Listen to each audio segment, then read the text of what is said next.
শ্রমিক সমাজকে, পেশাজীবী সংগঠনকে ফোন করে রাস্তায় নামিয়ে এই ফ্যাসিস্ট শেখ হাসিনার পতন নিশ্চিত করেছে।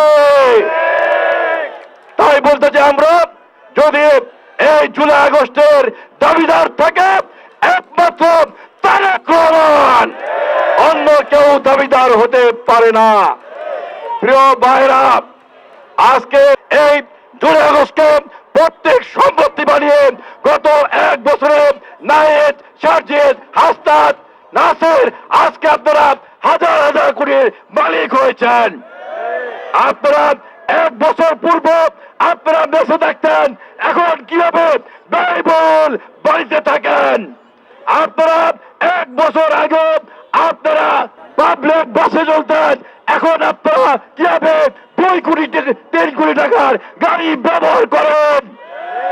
এক বছর আগে আপনাদের সহযোদ্ধা অনেক ভাইরা বলেছে, এক বছর আগে আপনাদের সহযোদ্ধা থেকে আপনারা 50 টাকা চেয়ে দিতেন নাস্তা খাওয়ার জন্য, এখন হাজার হাজার কোটি টাকা কোথায় পেলেন? এর জবাব দিতে হবে। আপনারা মনে করেন আপনারা পার পেয়ে যাবেন, পার পাওয়ার কোন সুযোগ নেই। সার্জিদ, হাসনাত, নায়েব, আপনারা পার পেতে পারবেন না। আপনারা গত এক বছর যা যা করেছেন তার হিসাব বিএনপির প্রতিটা কর্মী নিভাই নেবে ইনশাল্লাহ।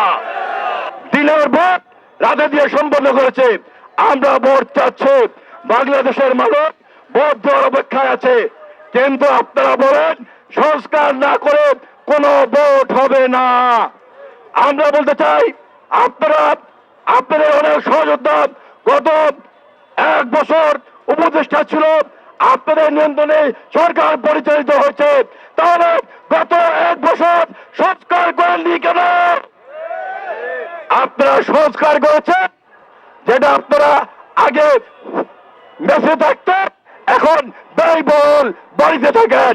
আগে বাসে চলতেন, এখন দামি দামি গাড়ি ব্যবহার করেন। আগে 500 টাকা দেবার গড়ি হাতে দিতেন, এখন 50 লক্ষ টাকার গড়ি হাতে দেন। এটাই হলো আপনাদের সংস্কার। বাংলাদেশের মানুষ এই সংস্কার মানে না। বাংলাদেশের মানুষ চায় বিএনপির ভারপ্রাপ্ত চেয়ারম্যান তারেক রহমান আজ থেকে 30 বছর পূর্বে 31 দফার মাধ্যমে সংস্কারের জন্য উল্লেখ করেছেন। আমরা মনে করি যে সরকারি ক্ষমতা আসবে তাই সংস্কার সম্পন্ন করবে। এই কে দিয়েছে আপনাদেরকে এই বাংলাদেশের সকল সংস্কার করার? আপনারা তো বাংলাদেশের ম্যান্ডেট পাননি। আর যদি আপনারা জুলাই আগস্টের কথা বলেন, আপনারা জুলাই আগস্টের দাবিদার হতে পারেন না। একমাত্র দাবিদার তারেক রহমান, একমাত্র দাবিদার